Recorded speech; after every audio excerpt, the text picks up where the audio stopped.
우리가 믿는 것은 무엇입니까? 우리는 어떻게 믿어야 됩니까? 난 올해 잘 될 거야. 난 돈을 많이 벌 거야. 난 승진하게 될 거야. 뭐 이렇게 믿으면 그렇게 됩니까?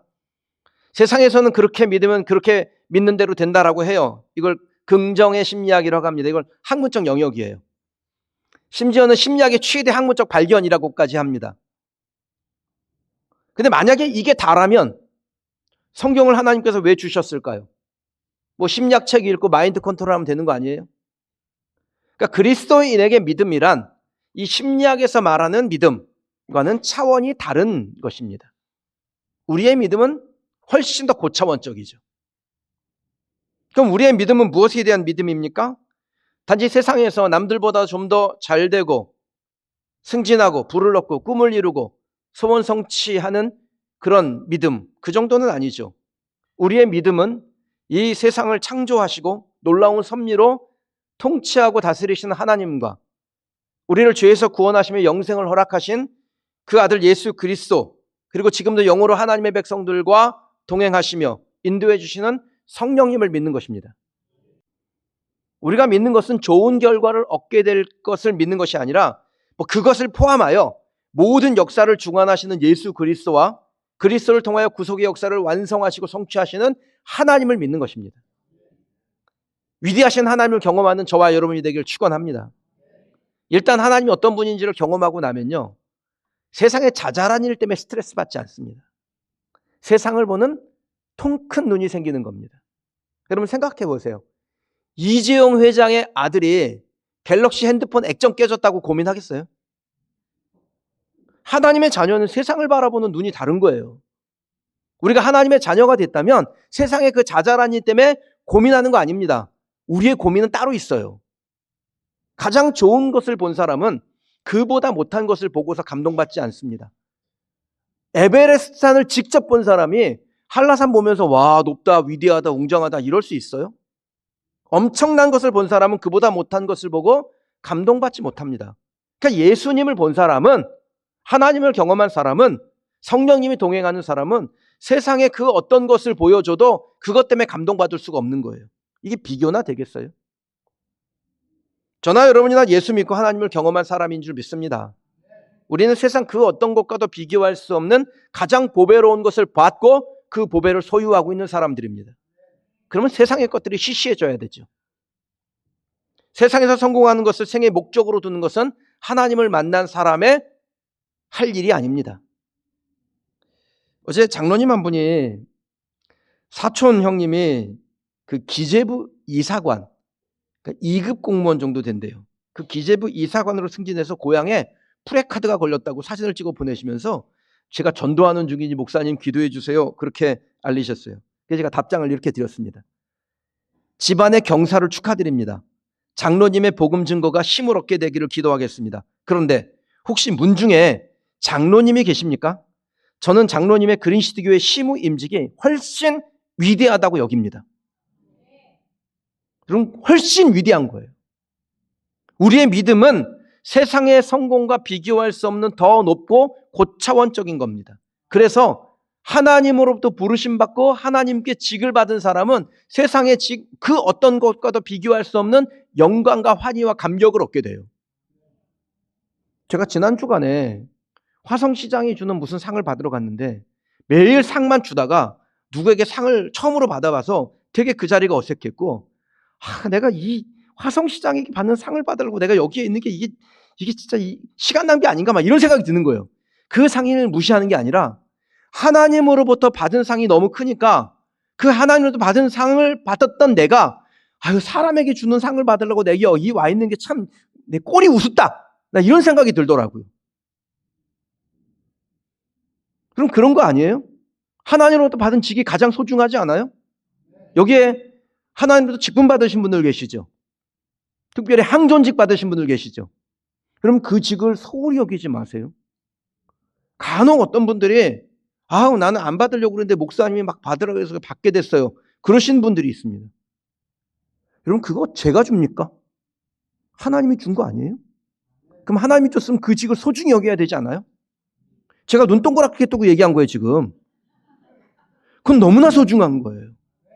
그 직을 소중히 여기셔야 됩니다. 사랑하는 성도 여러분, 그럼 믿음을 소유하셨습니까? 그렇다면 여러분에게 믿는 자의 능력이 나타날 줄 믿습니다. 믿는 자에게 분명히 능력이 나오죠. 왜? 그게 말씀이니까? 믿는 자에게 능히 하지 못할 일이 없느니라. 그러니까 지금 형편이나 상황을 보지 마세요. 믿음의 사람은 지금 나의 형편을 보는 게 아닙니다. 오직 능력의 근원이신 하나님 바라보는 것입니다. 그럴 때 하나님은 세상을 바라보는 우리의 시각을 바꿔주셔서 능력의 사람으로 이 땅을 살아가게 하세요. 여러분의 믿음이 하나님 앞에 더욱더 충만해지는 2026년 52주 365일 되기를 주님의 이름으로 축원합니다.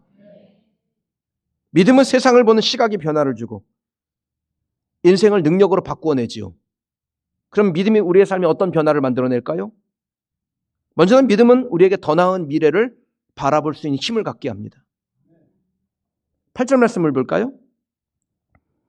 믿음으로 아브라함은 부르심을 받았을 때 순종하여 장래 유업으로 받을 땅에 나아갈새 갈 바를 알지 못하고 나아갔으며, 아브라함은 장래 유업으로 받을 땅이 어디에 있는지 갈 바를 알지 못하고 가는 형편이었습니다. 이때 아브라함의 심정이 어땠을까요? 약속을 받았을 때 아브라함은 조상 대대로 자기가 살던 삶의 터전을 내던지고 그것을 떠나와야 했습니다. 그러니까 빈털터리가 된 거예요. 그 빈털터리가 된 아브라함을 사라가 바라보고 있습니다. 하나님은 줄 것이다라고 했는데 그 줄 것이다와 받았다 사이에는 분명히 간극이 존재합니다. 그리고 약속대로 땅을 유업으로 받는다 해도 그 땅을 이어갈 아들이 없어요. 여러분, 이런 상황에서 무작정 떠나야 됐던 아브라함의 심정은 막막함 그 자체였을 것입니다. 그러나 아브라함은 막막했던 자신의 형편을 보지 않습니다. 말씀을 받았을 때 아브라함의 형편은 그야말로 형편이 없었죠. 그러나 그는 자신의 지금 당장의 형편을 본 것이 아니라 믿음으로 미래를 봅니다. 믿음으로 미래를 봤기 때문에 갈 바를 알지 못했지만 간 거죠. 그리고 하나님께서 자신의 인생이 펼쳐갈 더 나은 미래에 자신의 시선을 옮겨갔습니다. 10절을 볼까요? 이는 그가 하나님이 계획하시고 지으실 터가 있는 성을 바랐음이라. 아멘. 막막했던 상황에서 아브라함은 하나님께서 계획하시고 지으실 터가 있는 성을 바라보았다라고 성경은 증언하고 있습니다. 지금의 형편을 보는 것이 아니라 하나님이 계획하신 것, 더 나은 미래, 그것이 비록 지금 눈에 보이지 않아도 손에 잡힌 바 되지 않아도 하나님께서 계획하시고 결정하셨다면 반드시 이루어질 것이라고 믿고 더 나은 미래를 바라봤다라는 것입니다. 그게 믿음이지요. 믿음은 현재의 형편이 아니라 더 나은 미래를 약속하신 하나님의 말씀에 집중하고 그 미래에 시선을 돌리고 그것을 향하여 거침없이 가는 것이 믿음인 줄 믿습니다. 하나님은 약속을 보는 사람에게 성취라는 선물을 안겨주십니다. 많은 사람들이 하나님의 약속을 듣습니다. 여러분도 지금 저를 통해서 하나님의 약속을 듣고 있는 거예요. 그러나 약속의 성취를 모든 사람이 경험하지는 못합니다. 왜 그럴까요? 이유는 단 하나입니다. 하나님이 약속하셨다면 그 약속은 반드시 성취될 것을 믿고 하나님을 바라봐야 하는데 자꾸 자신의 형편을 보기 때문에 그래요. 현재 내 형편으로 시선을 옮기면 하나님의 약속은 희미해질 겁니다. 마음속 깊은 곳에서 실망감이 밀려오지요? 약속은 있는데 그 약속과 실제 성취의 간극 사이에서 약속을 바라보지 못하고 현실을 바라보니까 실망감이 밀려옵니다. 그러면 되돌아가고 싶은 거예요. 포기하고 싶은 거죠. 그러니까 이 현실을 이기는 방법은 믿음으로 보는 겁니다. 내 현실을 믿음으로 봐야 하나님의 계획이 눈에 들어오기 시작해요. 하나님이 어떤 일을 행하시는지 그것이 내 눈에 들어오기 시작한다는 거예요. 여러분에게 하나님의 약속이 주어졌습니까? 그 약속이 이루어질 것을 믿습니까?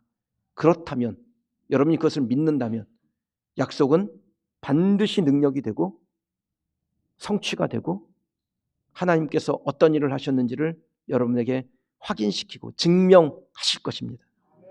더 나은 미래를 가져오게 됩니다. 그러니까 형편 보지 말고 오직 하나님을 바라보며 더 나은 미래가 내게 나타날 것을 소망하며 걷는 저와 여러분이 되기를 축원합니다.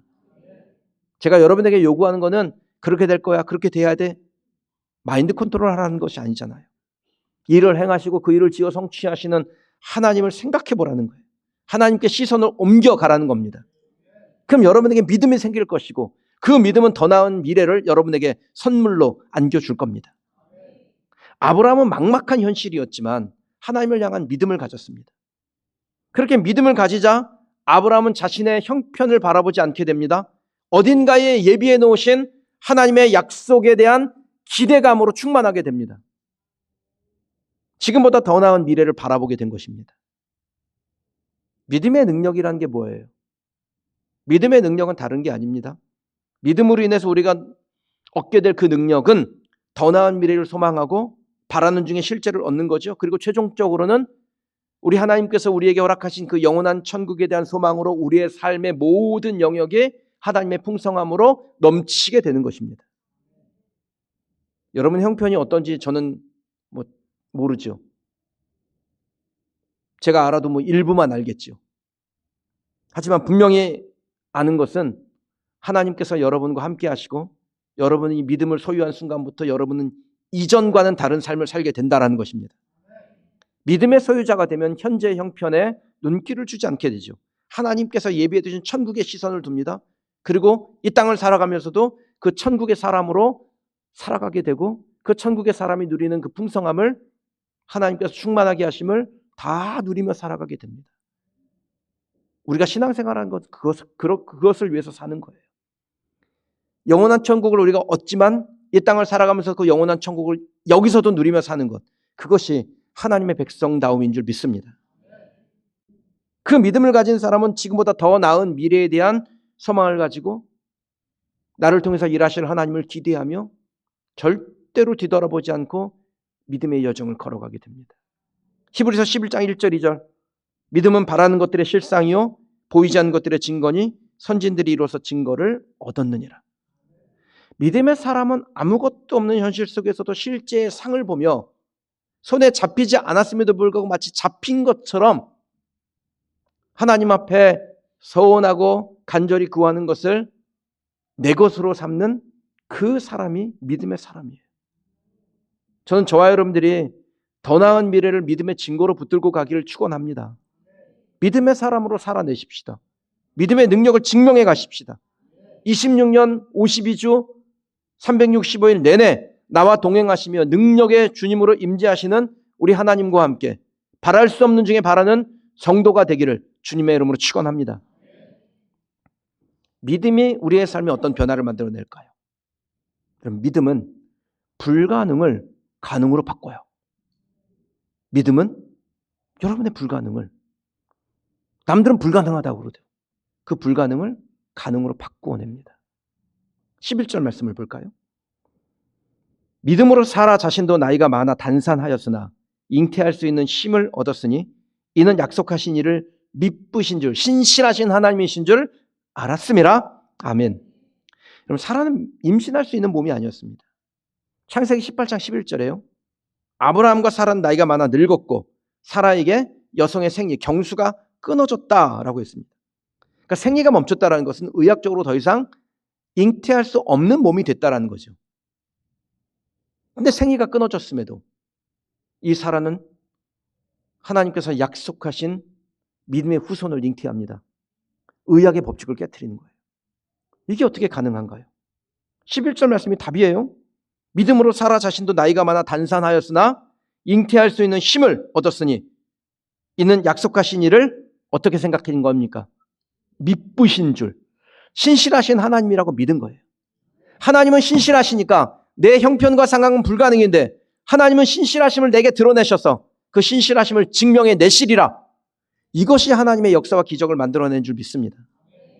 성경에 과학을 뛰어넘는 여러 가지 사건들이 나오죠. 야곱이 멘델의 유전 법칙을 뛰어넘었던 사건, 기본에서 아모리 왕들의 연합군과 싸웠던 여호수아가 모든 천체 우주를 복종시켰던 사건, 3년 6개월 동안 가뭄 들어서 구름 한 점 없던 그날에 저 대에서 피어오르는 조각구름 하나를 보며 3년 6개월의 가뭄을 끝내는 큰 비가 내리리라 선포하고 그 비를 받던 엘리야, 내가 더 이상 살지 못하리라는 하나님의 결정 앞에 벽을 향하여 쳐다보고 하나님 앞에 간절히 눈물로 기도해요. 생명 연장 받을 때 그 증거로 해를 15도 뒤로 미루신 사건, 이 모든 사건을 가능하게 했던 것은 하나님을 향한 절대적 믿음이었습니다. 여러분, 사라가 불가능을 가능으로 바꿀 수 있던 이유는 믿음이에요. 믿음. 그녀가 하나님을 신실하신 하나님으로 믿을 때, 약속을 지키신 하나님으로 믿을 때 하나님께서 사라에게 능력을 보여주셨습니다. 하나님께 사라에게 주신 그 약속, 하늘의 별과 같은 후손, 해변의 모래와 같은 그 후손, 번성에 대한 약속, 그것이 사라에게 일어난 것은 그가 하나님을 신실하신 하나님으로 믿을 때였어요. 당장 아들 하나 없는 사라에게 지금 경수가 끊어졌는데 하나님의 약속이 마치 뜬구름 잡는 것처럼 들리지 않았겠어요? 근데 이 사라에게 뜬구름 잡는 이야기처럼 들렸던 것을 다른 사람은 믿지 않아도 사라는 믿은 겁니다. 신실한 하나님이라고 믿었어요. 그래서 불가능을 가능으로 바꾸는 믿음의 능력을 얻게 된 겁니다. 지금도 똑같아요. 믿음은 불가능을 가능으로 바꿀 수 있습니다. 때로는 세상을 움직이는 법칙도 초월하여 하나님의 역사를 경험하게 됩니다. 의학은 안 된다고 하고 과학은 불가능하다고 할 거예요. 하지만 하나님은 가능하게 하십니다. 믿음이란 게 뭐예요? 세상이 불가능하다는 것을 하나님은 할 수 있다라고 받아들이는 것, 인정하는 것, 그것이 믿음 아니에요? 우리 교회 그 조윤정 집사님이라고 젊은 집사님이 있어요. 아들이 하나 있는데 학교에 갔는데 아들이 갑자기 그 경련하고 발작이 난 거예요. 깜짝 놀라서 병원에 갔는데 그 증세를 보니까 고대 구로병원 의사들이, 소아과 오랜 임상 경험 가진 의사들이 하는 얘기가, 지금 이 증세를 보면 이거는 영락없이 뇌전증이라는 거예요. 간질. 얼마나 두려운 얘기입니까? 검사 들어가기 전부터 이 의사들이 다 임상을 통해서 이 증세는, 이런 증세가 보이면 이건 뇌전증이야 라고 알고 있는 거예요. 그래서 부모에게 그 얘기를 한 거죠. 검사해보나마나 그렇게 나올 거라고. 그리 마음 단단히 먹고 있으라고. 기도 특명팀에서 같이 기도하신 분들이 있죠. 기억하시죠? 그래서 아이를 위해서 우리가 기도했고, 하나님은 불가능을 가능으로 바꾸시는 분이니까 믿음으로 우리가 하나님 앞에 기도한 것이 있었고 결과가 나왔습니다. 의사가 한 얘기가 모든 증세는 뇌전증인데 검사 결과는 뇌전증이 아니라는 거예요. 그런데 의사는 꼭 한마디 하죠. 뇌전증이 나올 가능성이 있습니다. 세상은 우리를 항상 두렵게 하거든요. 너의 인생은 불가능으로 갈 수 있어 라고 꼭 두려움을 심습니다. 그럼 그때 우리가 해야 될 게 뭐예요? 하나님은 불가능을 가능으로 바꿉니다. 안 된다고 하는 걸 되게도 합니다. 세상은 그렇다는 것을 바꾸어서 하나님은 세상과 반대의 일들을 만들어내십니다. 여러분, 이것을 믿음으로 받아내는 겁니다. 그럼 하나님께서 그 믿음에 반응하시고 그 믿음에 역사하시고 그 믿음의 능력을 우리가 소유하면 모든 일에 하나님의 일하심을 경험하는 성도가 될 줄 믿습니다. 믿음 없는 사람들이 주로 하는 게 뭐냐면 대체제를 찾는 거예요. 하나님을 찾아야 되는데 대체제를 찾아서 위기나 간신히 모면해 보려고 합니다. 그러면 순간의 위기는 좀 넘을 수 있을지 모르겠어요. 근데 그 선택이 가져온 건 더한 시련이에요. 여러분, 아브라함도 믿음의 선진으로 인정받기 전까지 몇 차례 대체제를 찾으려고 했습니다. 하나님께서 약속하셨는데, 사라를 통해서 믿음의 후손을 줄 것이다 라고 약속하셨는데 시간이 걸리니까 엘리에셀을 대체제로, 이스마엘을 대체제로 삼으려고 했습니다. 결과가 어떻게 됩니까? 아브라함에게 시련이 오는 거예요. 대체제는 약속을 완성시킬 수 없어요. 하나님의 약속을 믿을 때 우리의 믿음이 성취를 가져오고 하나님의 영광이 되는 줄 믿습니다. 사랑하는 여러분, 하나님의 타이밍을 놓치지 마세요. 하나님의 타이밍을 놓치면 하나님께서 기다리지 않습니다. 하나님의 타이밍을 놓친 사람들이 대체제를 찾듯 하나님도 믿음을 잃을 사람을 대신할 대체제를 찾으세요. 이거를 두렵게 받으셔야 됩니다. 결정적 순간에 믿음을 보이지 못한 사람은 반드시 대가를 치르는 겁니다. 그러나 하나님의 타이밍에 믿음으로 반응한 사람에게는 세상 사람들이 기적이라고 하는 일들을 하나님께서 일으키시고 그 믿음이 계속해서 유지되면 우리의 삶에는 기적이 일상처럼 일어나게 될 줄 믿습니다. 나폴레옹이 내 사전엔 불가능이 없다라고 했다고 하죠. 그러면 사람도 자기가 믿는 신념에 투철하면 이렇게 반응을 해요. 저와 여러분들은 신실하신 하나님, 믿으신 하나님을 믿는 성도 아닙니까? 그렇다면 우리의 사전에도 불가능은 없어야 돼요. 불가능이요? 그건 믿음의 사전에 없는 단어입니다. 여러분의 믿음을 흔들려고 하는 것이 뭡니까? 질병입니까? 우울증입니까? 아니면 사업이 바닥을 친 겁니까? 자녀들이 방황하고 있나요? 부부관계가 원만하지 않습니까? 도무지 해결될 기미가 보이질 않습니까? 처한 현실만 생각하면 눈앞에 불가능이라는 단어가 왔다 갔다 할 거예요. 근데 여러분 그때 믿음으로 외치셔야 돼요. 나의 믿음의 사전에 불가능은 단어조차 없다. 이것이 우리의 고백이 될 때 하나님은 우리의 삶에 하나님의 역사를 이루어내십니다. 하나님은 지금도 믿음을 증명할 사람들을 찾고 계세요. 여러분이 믿음을 증명하면 하나님은 그 다음 일을 행하여 가십니다. 다만 하나님이 역사하시도록 우리가 해야 될 일이 있습니다. 그 일이 뭘까요? 8절을 한 번 더 볼게요. 믿음으로 아브라함은 부르심을 받았을 때 순종하여 장래 유업으로 받을 땅에 나아갈새 갈 바를 알지 못하고 나아갔으며 하나님의 일하심을 여는 조건은 순종이에요. 하나님이 말씀하실 때 문기적거리지 않고 순종하는 것. 하나님은 자신이 말씀하신 그대로 행하실 것인데 그 하나님은 말씀대로 행하는데 우리가 하나님의 말씀대로 행하지 않는다면 이건 어울리지 않습니다. 그래서 하나님은 믿음의 사람들에게 순종을 요구하시는 겁니다. 믿음이라는 게 말로 증명되겠어요? 믿습니다. 힘주어 말한다고 믿음이 증명되는 것이 아니라 그대로 순종할 때 그 행동이 우리의 믿음을 증명해야 됩니다. 그러면 능력이 뒤따라오죠. 그리고 믿음의 능력은 세상에 증명되는 것입니다. 마가복음 16장 17절 18절 말씀이에요. 믿는 자들에게 나오는 표적이 있습니다.